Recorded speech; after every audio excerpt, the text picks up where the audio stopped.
Welcome to the Lead at the Top of Your Game podcast, where we equipped you to more effectively lead your seat at any employer, business, or industry in which you choose to play. Each week, we help you sharpen your leadership acumen by cracking open the playbooks of dynamic leaders who are doing big things in their professional endeavors. And now your host, leadership tactics and organizational development expert, Karen Farrell-Rhodes.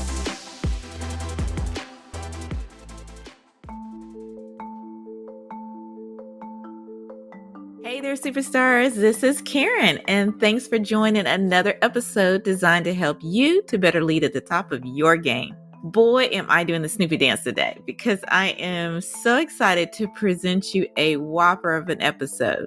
On today's show, we feature an executive who navigated so many of the career challenges that many of you are currently tackling right now.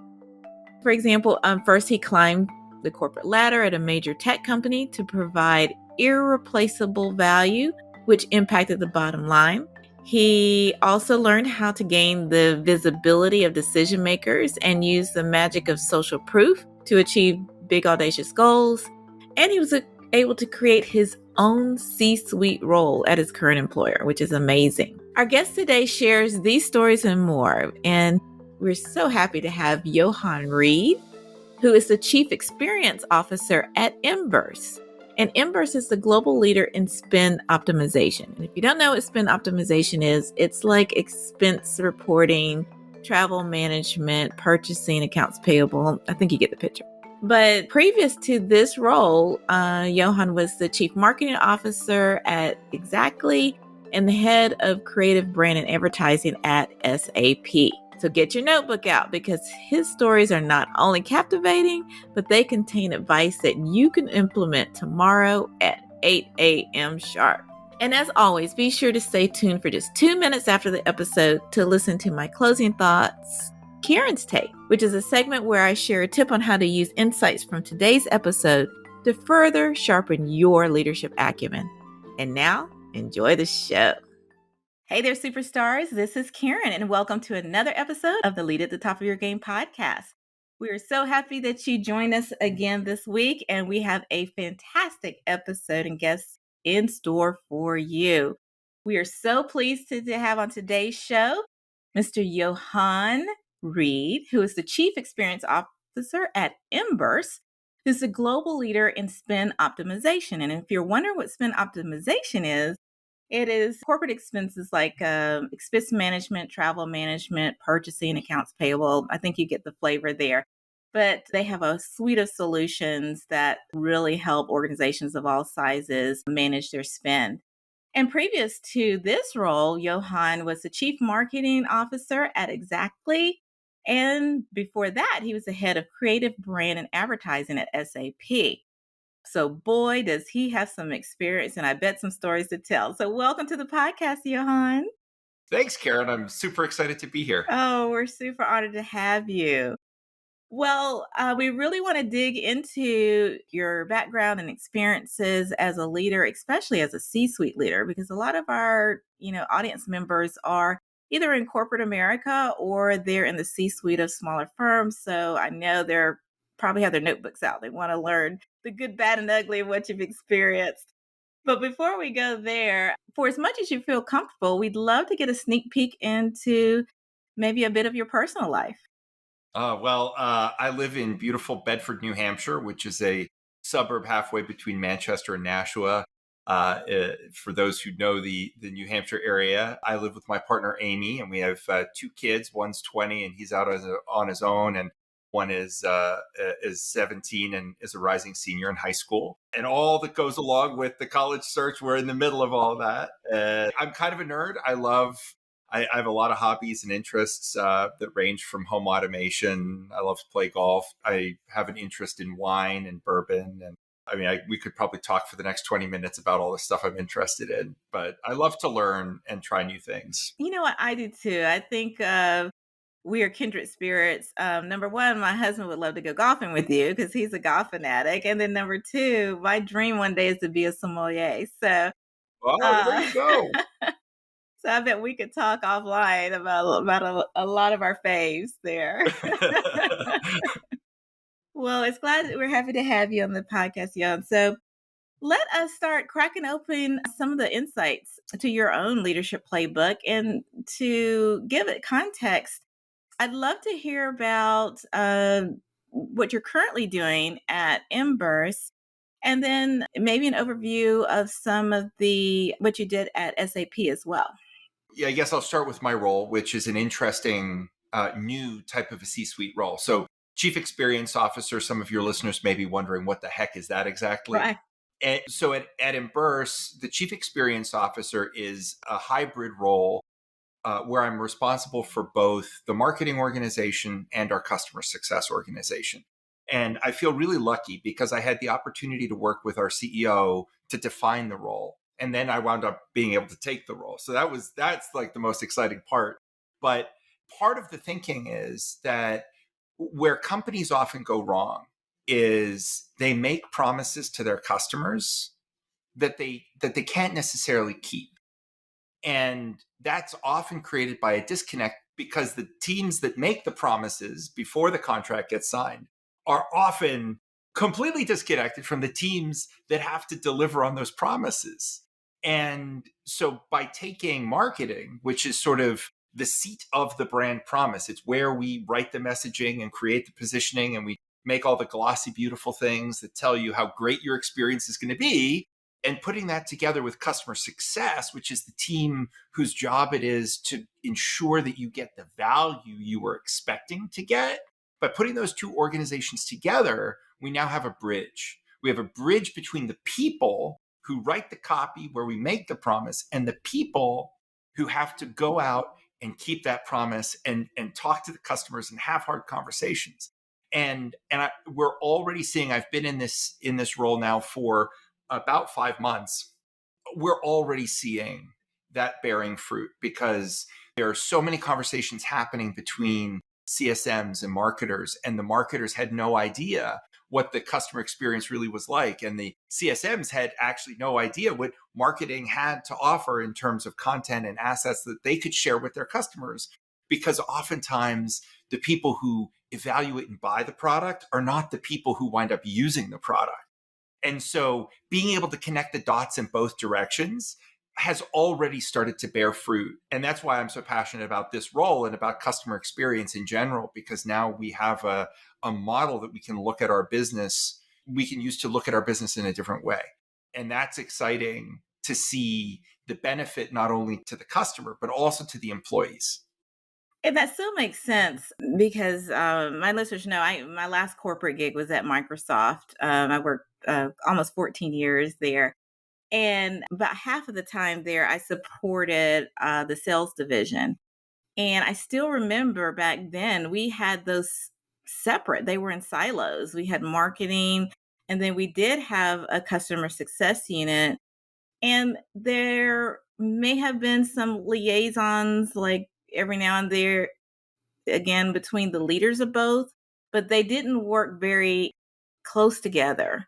And I think that may have been a big miss. And it sounds like by combining those and customizing for your industry, that's really been very successful and fruitful for Emburse. Am I correct?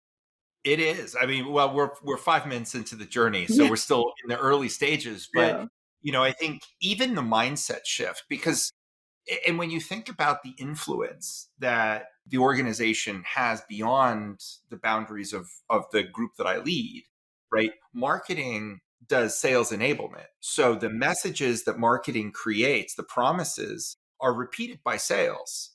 And then sales has to hand off to implementation, and then implementation brings customer success in. And so we're bookending the process. And so the implementation people are used to working with the customer success people, and the sales people are used to working with the marketing people. And so now we've got influence on both ends, and we're bookending that customer journey to create more consistency. So it allows us to have a sphere of influence well beyond the scope of the team and influence the way that sellers are positioning and influence the way that the implementation folks are connecting with the customer. And when we think about customer journeys, and this is something I would encourage your audience to to really lean into is look at your job and the work that your teams are doing, not through the lens of the employee, but rather think about it the way the customer sees it. And when we operate in these silos where every team does their own thing, and then there's a handoff, and then the next team does their thing, and there's a handoff, usually those handoffs is where the whole thing breaks down. You're right. Right. Hey, Yes. your website was amazing. And then I had a salesperson who didn't know that I had downloaded the stuff on your website. And then I bought the software from the salesperson, and the implementation team showed up and didn't know what I bought. And then I got through the implementation, and the customer success manager came on board and had no idea what the challenges in my implementation were. Right. Right. Right. And so the customer is like, oh, I Explain had to to re-explain everybody. myself to everybody. Yeah, right. And so when we think about the customer journey and we think about the whole business, and this is part of my, again, since we're talking about leadership here, part of my job as an executive is to influence my peers on the executive leadership team to think about the work they do in the context of the customer experience. And so we're rolling out a new billing platform. Nice. And certainly the finance team is of this mindset like, hey, we're rolling out a billing platform. It's a new tool, and it's going to help us with all these great things. Right. But there's actually this huge customer benefit that we have to market, and it's not a product benefit. It's not a feature or function of the software that we deliver. It's actually an experience benefit because it allows our customers now to log into a portal like they do with their cell phone provider or electric company, right? You can go and you can log in, you can see all of your historic invoices, you can see exactly what the charges were, you can see why you were charged, you can set up your payment options, and all of that in a very consumerized way, which is what customers want. That's right. But of course, the finance team is in charge of implementing this thing, and they're just thinking about the benefit to the business and to their team. And I'm like, oh my gosh, we need to market this. It's actually a benefit to the customer. That's And right. so like thinking, my job is to influence all of my peers on the executive leadership team to use that customer lens and apply that to their business. And then we discover all of these amazing things that we're doing and we're not talking about. Right. Well, I think you are now. I think they have the right person in the job. So 5 months in, I think you're doing fantastic from my perspective anyway. Thank But you. one of the things we do love to highlight are kind of real life case studies, things that you have gone through. And one of the reasons why I was zoning in on SAP is you were kind enough to share how you influenced the marketing transformation and how SAP thought about their content and how you galvanized the marketing team. And so I'd love our listeners to hear that story a bit, the good and the ugly, because I know it wasn't all perfect, probably. But how did you help empower that transformation for SAP? Yeah, it's an interesting one. And I think I love that story best. And the reason I put it forward is because, SAP has 100,000 employees. Yeah. It's a big, big company. Yeah.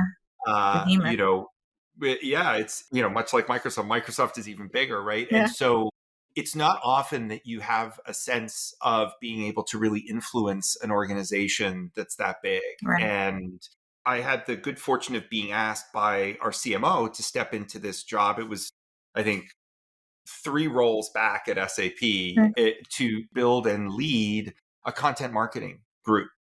And it was an interesting journey because when I embarked on it, I sort of took a more conventional approach of, we assembled the team and we started coming up with content frameworks and trying to evangelize content marketing within the organization. And this is, now some years back. So content marketing then wasn't what content marketing is now.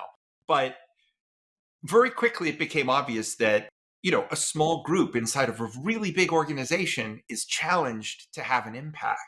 And so I took an unconventional approach and I thought about, okay, if I can't drive an impact with my little team and my small budget, whose budget can I steal and whose spotlight can I grab to get attention on my topic? Nice. And there is no bigger spotlight than Sapphire, which is SAP's Premier premier product. event. And, unfortunately, because of COVID, it kind of, the whole events industry changed overnight. But pre-COVID, it was 25,000 people coming to Orlando, Florida, 1 million square feet of show floor space. It was the big show.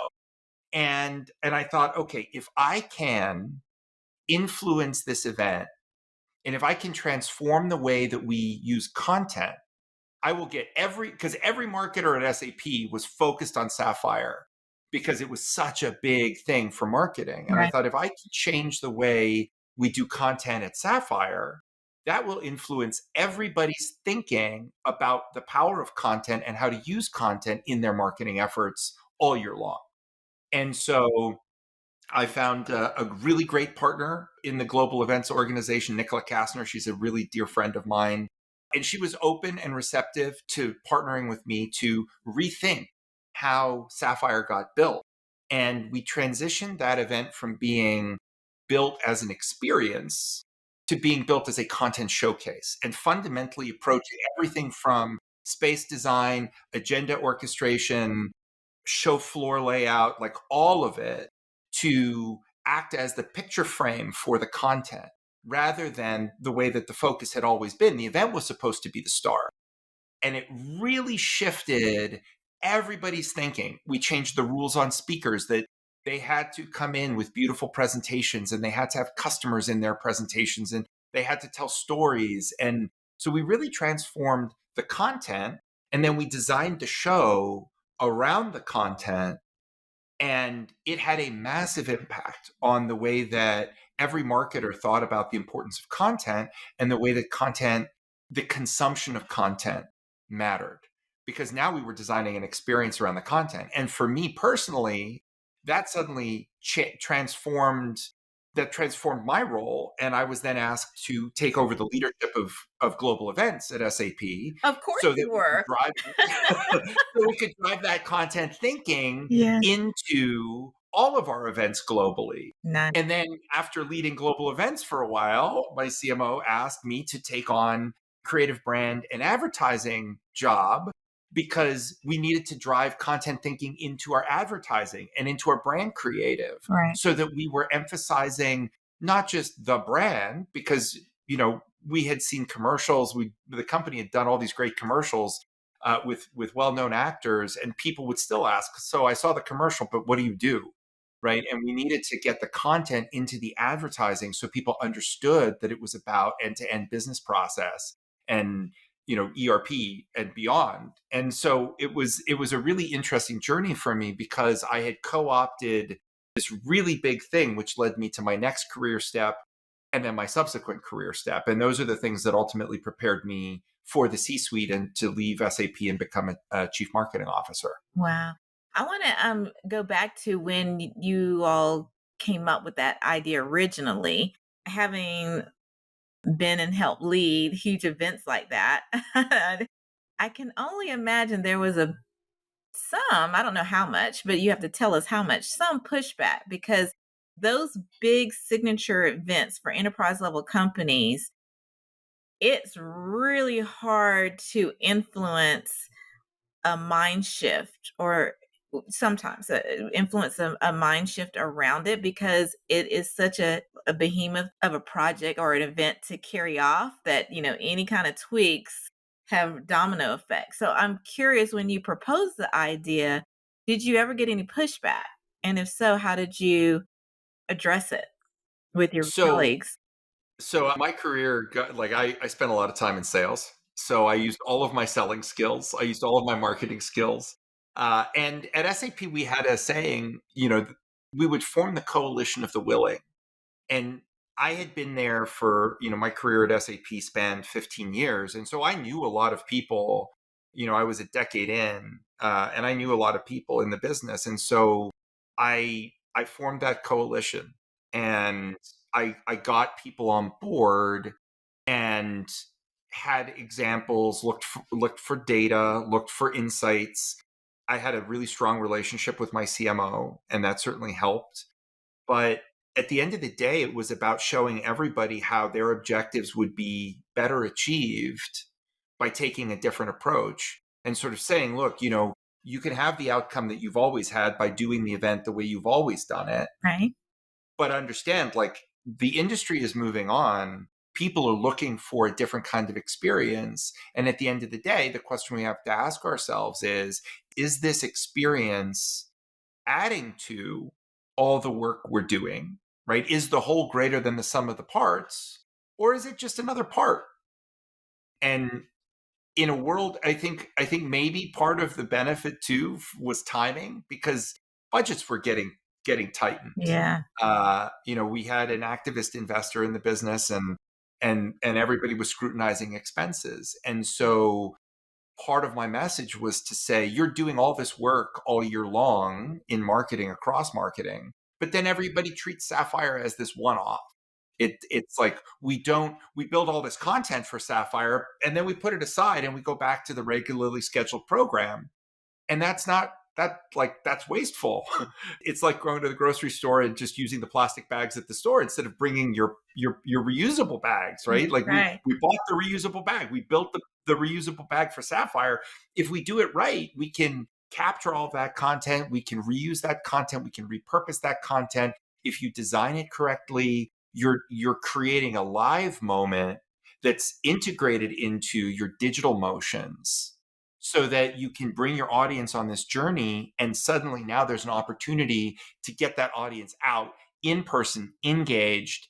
And it's a continuous thing. It's not a disruptive thing. And it made sense. And I think that might have been, this confluence of, it makes sense. It supports the goal of doing more with less budget. Yeah. And there were sort of enough voices that were like, hey, we should give this a try. It looks good, to enlist the support from broadly from across marketing. And quite honestly, I have to say, the events team, they were so incredible to work with, because they are people who enjoy a challenge. They love innovating Yeah. in event experiences. And we actually won awards. We were recognized in the events industry for the work that we did on the 2019 Sapphire. Oh, So it's it amazing. was, yeah, it Congratulations was on that. fabulous. Thank you. But I mean, congratulations to the team. They did the hard work. It was, yes, I had some ideas, but it was them that actually leaned in and executed on it. Nice. And that to me is the testament, right? Is, can you bring the team together? And again, coming back to the theme of this podcast, that's really what leadership is about, right? Right. Is finding a way to bring the team together, rally around an idea, build that consensus, get the coalition of the willing formed, and then go execute. Love it. Absolutely love it. And I'm just curious, Johann, because you're, such an expert in this space. What do you think marketing professionals really miss as they build up their skill sets? What should they know more about and learn more about and focus on? If those who, and there are quite a few that listen to the podcast that are in this space, what do you recommend for them to kind of double down on to help build their capability in the marketing or content or sales arenas? Everything that's not marketing. Yeah, really. And why do you This is say that? Tell me more. so I kind of, and maybe this is a factor of how I got to where I got to. I started as a coder. I started programming when I was 6, got a degree in information systems. I studied electrical engineering and then moved into information systems. My first job out of college, I was a programmer, Really? and I wrote code.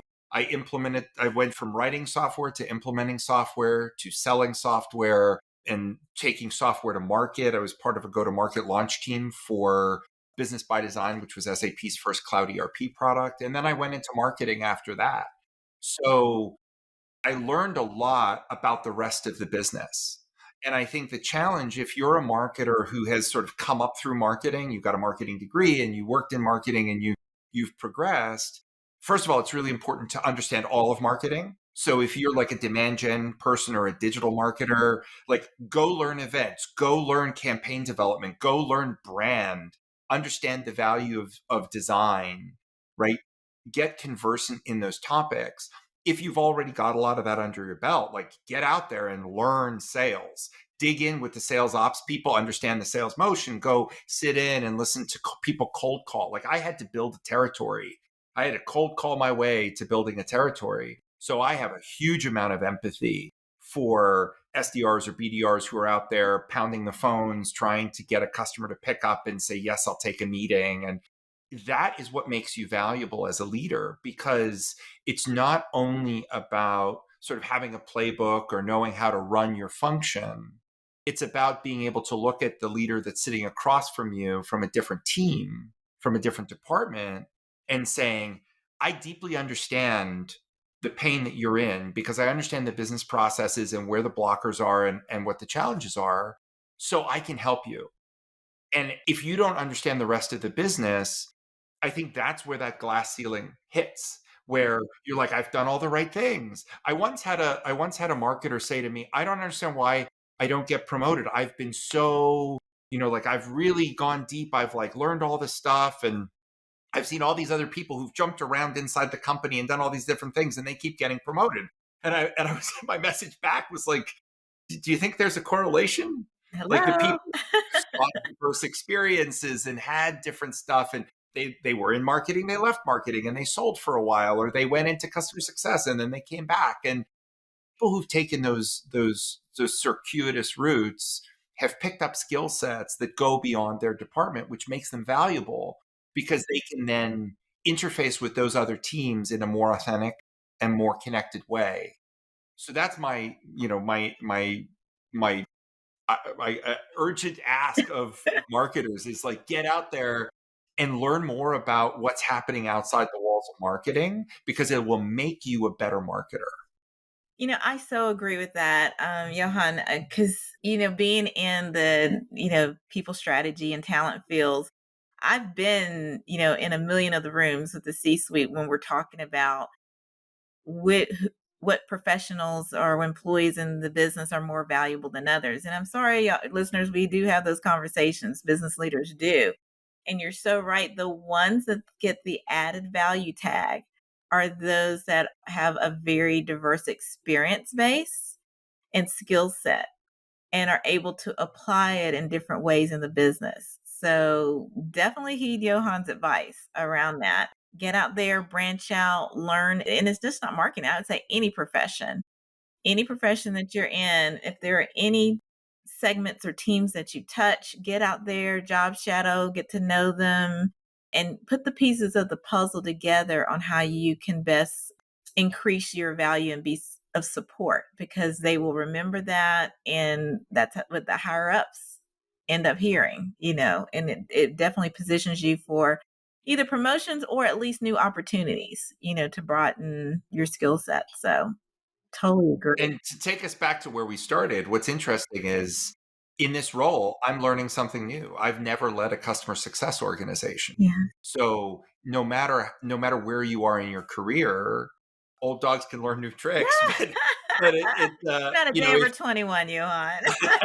oh, I wish this white beard says otherwise. But if you have that mindset of, I want to take the skills I've learned and I want to go and find new things and bring it in, right? I've spent a lot of time talking about customer experience and I've looked at customer journeys and I've thought about what happens after the sale and what are those steps. So I've spent time thinking about it. I've interacted with customer success teams. And so now I've turned that into a new role for myself where I'm learning and I'm growing as a leader because not only do I've been a chief marketing officer. I understand marketing deeply. I've spent a lot of time there. Now I'm really getting to understand the world of customer success and I'm broadening my leadership portfolio. So I think that part of the message here is you're never too senior to stop thinking about how do I broaden my skill set? How do I go and learn more about disciplines that are adjacent to or outside of what I do today? No, I love that. I love that. And it now makes a lot of sense, Johan. We always love to ask our guests, which of the leadership tactics that I write about in my book really resonated with them. And you were so kind to share quite a few, but one in particular was leading with executive presence. And listeners, if you remember, leading with executive presence is all about kind of influence. It's all about having very influential presentations or conversations in order to influence others to follow your lead. And you have to be, very prepared and be very focused on what their pain points are. And it's not about you, it's about the person that you're talking to. So, can you share, Johan, why you think leading with executive presence is really key as to becoming a really strong leader? Well, I think, the stories I've shared, the theme that you'll see is that influence, Yes, right? Because absolutely. even as a C-suite executive, control is an illusion, right? It We can't is. control people. We can't make people do things. It's a fundamental truth. If you've ever tried to get a child to clean their room and they're digging their heels in and they're saying no, Yeah, or if you watch like people with toddlers and they're trying to feed them and the kid just has their mouth shut and they're shaking their head, like you're not getting the spoon in their mouth. There's not no at way that's all. going to happen. If they don't want to let it happen, it's not going to happen. So, I've always thought about control is an illusion. The best that we can hope for is influence. And that means that we have to sell our ideas to others. We have to influence them to consider what we have to say and be open to saying yes, to adopting it. And then sometimes we have to plant the seed, like the movie Inception, right? Like the most artful form of influence is getting someone else to think that your idea was their idea. That's right. And if you can do that, right? And as an executive, I think it's I never think about, oh, I want to be credited for my ideas. That's like I think that's actually a place where a lot of people go wrong earlier in their career. They get worried somebody's going to steal their I idea. And agree. my philosophy was always, hey, I'm going to have another idea in 5 minutes. If you love my idea, go take it and go run with it. And most Right. people won't even take it and run with it. They'll, you know what I mean? Yeah. Yeah. So, So I think that's where ability to create influence, build consensus, persuade other people. That's why this theme of executive presence. That's really what I think executive presence is all about, yeah, is being able to create that coalition of the willing and get people to do it. And I think actually for a lot of people who aspire to be leaders, who might be individual contributors today, there is a golden period. And I say this to people all the time when I have mentorship conversations. There is a golden period in your career where you will have the opportunity to lead people without having to manage them. And that means you can have great ideas and go find followers, because all it takes to make you a leader is to find one one follower follower. who Yes. says, okay, I'm with you. Tell me what we're going to do. And I'm in. I'm going to support you, right? Find that follower or that group of followers and you inspire them with your ideas. And they'll follow you. And guess what? You don't have to approve their expense reports. You don't have to deal with HR issues. You don't have to do annual reviews. You don't have to make compensation decisions. You are unburdened from all of the hard part of management, and you just get to lead. Get to And, lead and shine. and so I often I encourage people who want to eventually become managers. I'm like, look, take advantage of the golden time when you're not a manager, but you are senior enough to have ideas and influence, Yeah. and develop your leadership skills then.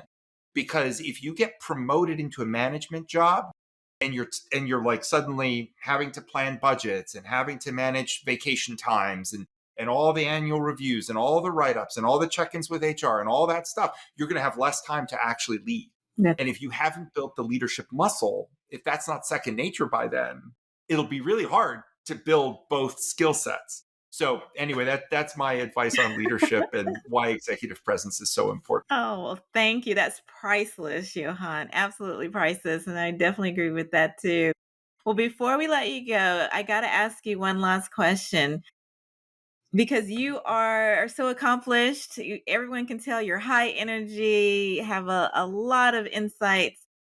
I'm just curious, what does it take for you to lead at the top of your game? I think it's about emotional energy. That is really at the end of the day, when you reach the C-suite, your biggest job is to keep everybody else energized. And so you might be having a bad day, but you can't let that show. You have to, and it's not about being fake, but it's about finding that energy to say, look, I'm with you. I understand this is hard. I'm going to be by your side. I'm going to carry you when you need to be carried. I'm going to drag you when you need to be dragged. I'm going to push you when you need to be pushed. Like, we're in this together. I'm going to roll up my sleeves. And having that energy, that is what it takes to lead at the top of my game. Awesome. Well, this has been absolutely wonderful, Johann. There were tons of nuggets that I definitely wrote down, and I hope our listeners did as well. Before I let you go, we're going to have all your information in the show notes, but would you like to give voice to where people can find you, and also more information about Emburse in case they're curious? Yeah, you can find information about Emburse at emburse.com. It's emburse.com. And you can find me on LinkedIn. I'm the only Johann Wrede on LinkedIn, so you can find me there. Won't be hard to find you at all. Well, thank you so much for the gift of your time. We really appreciate you joining the podcast, Johann. Thanks, Karen. This has been a lot of fun. And thank you to listeners for joining our episode. Please be sure to like and subscribe to the episode and share with just one friend so that we can also help them to lead to the top of their game. See you next week. I hope you enjoyed our conversation today with Johann Wrede, the Chief Experience Officer at Emburse. Links to his bio, his entry into our leadership playbook, and additional resources can be found in the show notes, both on your favorite podcast platform of choice and on the web at leadyourgamepodcast.com. And now for Karen's take on today's topic of the customer journey. Now, in order for any great leader to be successful, they must prioritize the customer journey of all of their stakeholders. So your list of stakeholders can include multiple people or groups, such as your boss, your team, your clients or customers in the market, and maybe even your family members, especially if you want your family members to support you in your professional endeavors. They're part of your customer stakeholders as well. I write in my book, Lead at the Top of Your Game, about the 4 critical steps that influence the impact and quality of any customer journey. And I want to quickly outline them and share them with you. So the first step is for your customer to become aware that you even exist and have something of value that they might be interested in. Until you catch their attention, you won't earn the right to be heard by them. The second step involves, now that you've caught their attention, it requires that you help your customer better understand why you and why what you're offering matter. Capturing someone's attention doesn't mean that they're fully sold and will support you. So you've got to do this extra legwork to answer the question for them, hey, what's in it for me? The third step is once your customer reviews all data and facts that you presented and has confirmed that what you're offering or saying is indeed of legitimate value, then the next step is helping them to trust the rest of the process. This is where they get to ask you any final questions. You're able to answer them, and then if you do this successfully, they're going to award you the gift of gaining their buy-in or support. And then the last step is helping your customers become what I call ready to act. Once you have captured their buy-in, your customers will then be eager and want to know exactly what you want them to do next.